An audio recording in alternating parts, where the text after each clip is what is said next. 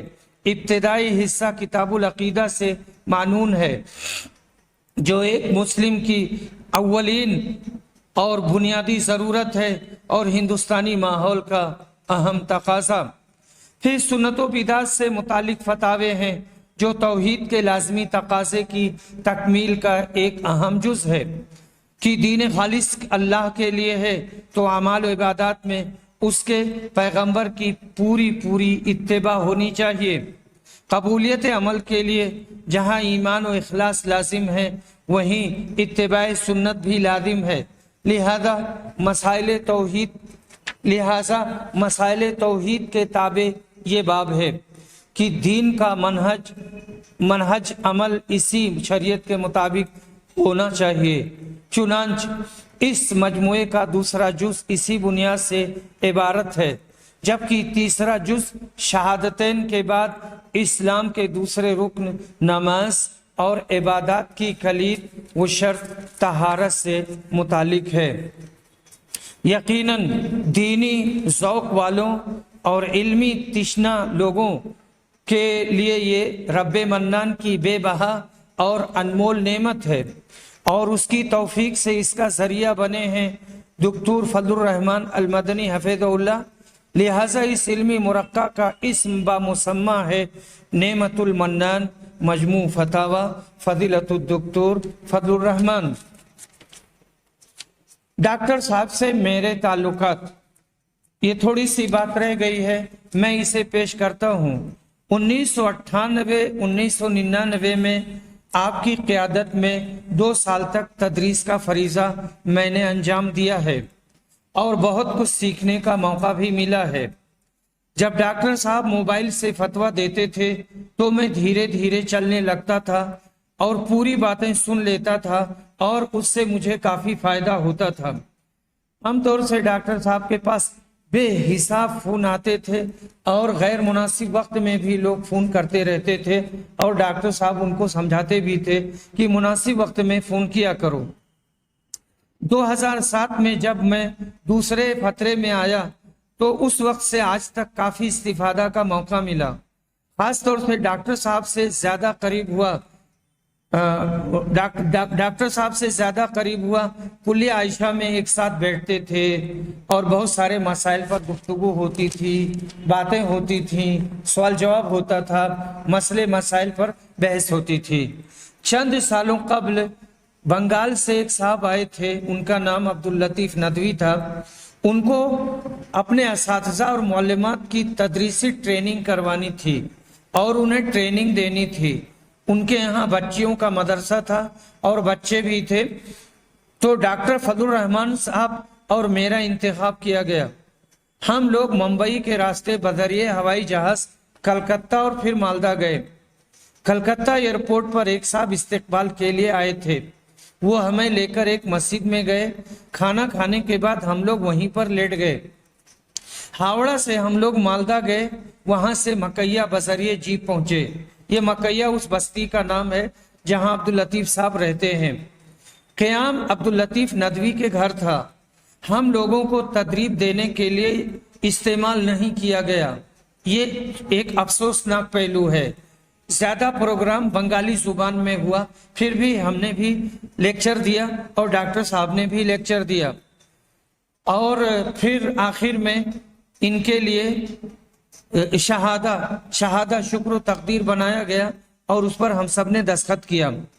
ایک شام میں اسکول پر چلا آیا جہاں پر یہ پروگرام ہو رہا تھا اور ڈاکٹر صاحب اکیلے رہ گئے اور ہم جھانک کر کے دیکھے نہیں کہ ڈاکٹر صاحب اکیلے ہیں. مجھے معلوم نہ تھا کہ وہ اکیلے ہیں. ہم مدرسہ سے رات دیر لوٹے تو ڈاکٹر صاحب نالاں تھے کہ ہم کو بتایا نہیں اور چلے گئے. دراصل آپ کا شوگر کم ہو گیا تھا، اس سے آپ کو پریشانی ہوئی تھی اور میزبانوں نے اس وقت کوئی چیز رکھی بھی نہیں تھی کہ ڈاکٹر صاحب اسے کھا لیتے ضرورت پڑنے پر. خیر یہ پروگرام ہو گیا. واپسی ٹرین سے کلکتہ اور پھر کلکتہ سے ممبئی کے ذریعہ ہوئی تھی. کلکتہ کے لیے ہم لوگوں کا منصوبہ بنا تھا کہ ڈاکٹر صاحب اور ہم جائیں گے اور مختلف نوعیت کے پروگرام کریں گے. یعنی جب ہم لوگ وہاں سے واپس آ گئے، منصورہ آ گئے، تو وہاں کے ایک صاحب نے یہ منصوبہ بنایا تھا کہ آپ دونوں کو ہم بلائیں گے اور یہاں پر ہم مختلف نوعیت کے پروگرام کریں گے. پر لاک ڈاؤن نے سارا مزہ کرکرا کر دیا اور پھر ڈاکٹر صاحب کا انتقال ہو گیا. ڈاکٹر صاحب اپنی کتابیں مجھے دیا کرتے تھے. میں تدریس اور تعلیف میں اکثر ڈاکٹر صاحب کا حوالہ دیا کرتا تھا. بخاری کے ہندی ترجمہ میں نے بہت سے مقامات پر آپ کے حوالے سے مسائل بیان کیے ہیں. خود نعمت المنان جب چھپ کر آئی ہے تب آپ نے 3 جلد ہم کو دی تھی. اس کے بعد جب آخر کی 3 جلدیں آئی ہیں تو ان کو بھی دیا تھا. میں نے اس کے بہت سے ابواب کو بخاری کی تشریح میں پڑھ کر سنایا ہے. ڈاکٹر فضل الرحمان المدنی رحمہ اللہ بہت قیمتی تھے. اللہ ان کی مغفرت کرے اور ان کے جو مسودے باقی رہ گئے ہیں ان کی طباعت کا نظم کر دے. وہ ہر چیز پر قادر ہے. والسلام علیکم ورحمۃ اللہ وبرکاتہ.